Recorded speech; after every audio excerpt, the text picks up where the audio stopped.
e kësaj çështje, megjithatë, edhe përderisa u fol këtu për statusin e minatorit, dua të kujtoj që kur ishte 8 vjet në pushtet, nuk e miratoi statusin e minatorit dhe shumë mirë që e propozon për miratim, shpresoj që të njëjtën gjë të bëj edhe pala e majorancës, të merret me problemet reale të vendit dhe jo t'i përdor minatorët vetëm për retorik.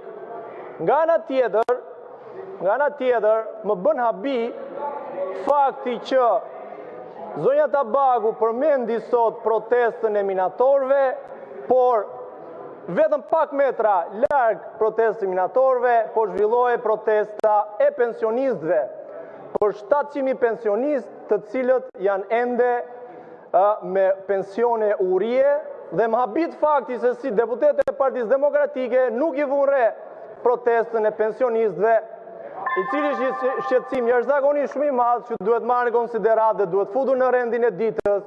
Kështu që uroj që si Partia Demokratike, ashtu dhe Partia Socialiste, të bien bashkë në konsensus për të shqyrtuar problematikat e këtyre dy grupimeve sociale. Faleminderit.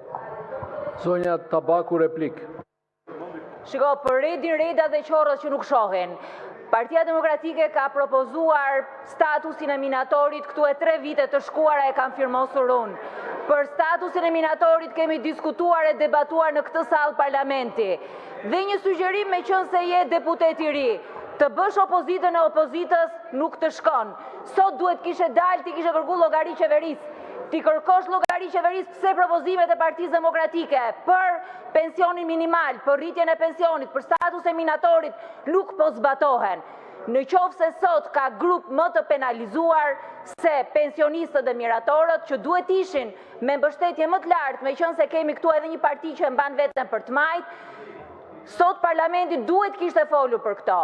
Zoti Redi Muçi i sugjeroi që të bëj kauzat e veta, të filloj të flasë në parlament, të sjell propozimet e veta, të mos merret me Parti